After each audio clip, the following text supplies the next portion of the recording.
Hey, how you doing, friends? Today's Sunday. Hope you've been enjoying the chapters that we've been going through. Exodus 33 and Deuteronomy 6 was yesterday and today's passage. A couple things I wanted to mention in Exodus 33 and Deuteronomy 6. First of all, in Exodus we have Moses who goes up to the mountain and God reveals himself to him.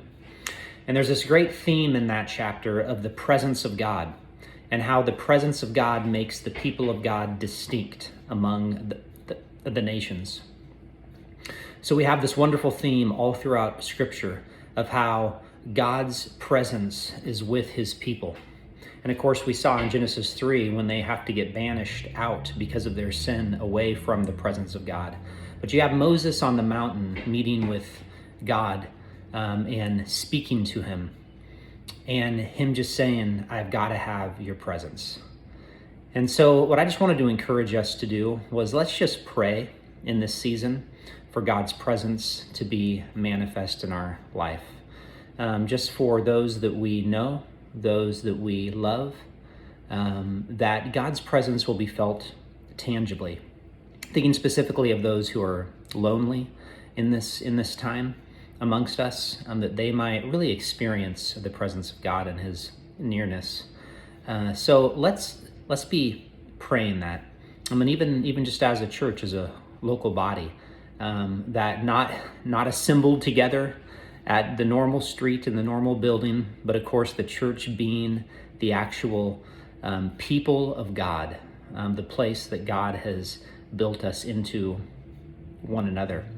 And that we ourselves are the temple and the carriers of the presence of God. So let's just ask God that he might just shower us with his presence even more in this time. The other thing I want to mention out of Deuteronomy 6 was a few different things there.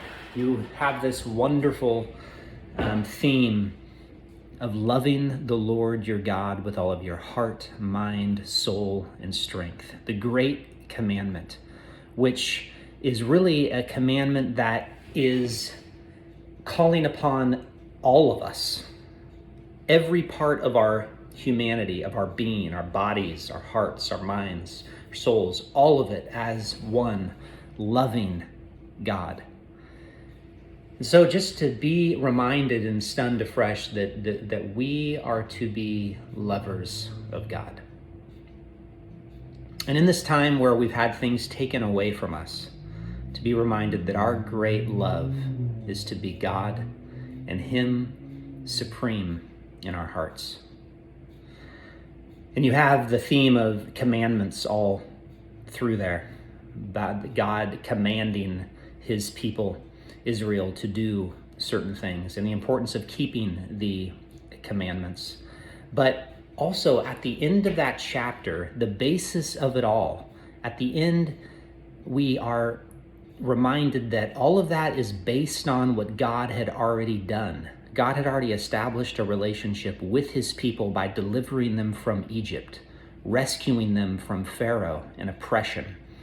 And that's why we keep the commandments. We're God's people who keep commandments, not just because we're in some legal relationship with God, keeping rules of some sort, but because God has done something for his people and rescued them and brought them into the freedom that exists in his presence. So God's commands are the way that he has designed life to work.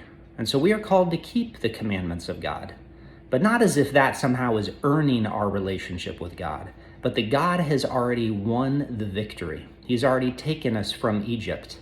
And so that's how we serve him, on the basis of that reality and in a relationship of love between him to do what he desires. Another great theme in there that I just wanted to end with was this theme of spiritual amnesia. I have spiritual amnesia all the time. I forget who I am, what God has said I am. And Deuteronomy 6 tells us that we have to be reminded often, every day.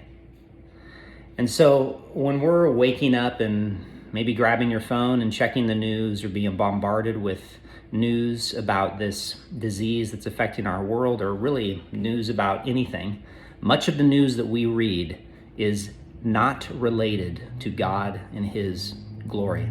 But we have a relationship with Him, and He has spoken to us in His Word. And so we need to be a people that are constantly calling to remembrance who He is and what He's done and what He said.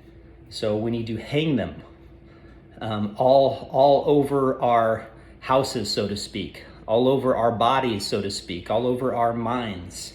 And that chapter reminds us of that. The practice of remembering is a daily practice of what God has done and what God has said. So when you have spiritual amnesia, remember who God is, remember what He's done, remember what He said. All right, guys, have a good week.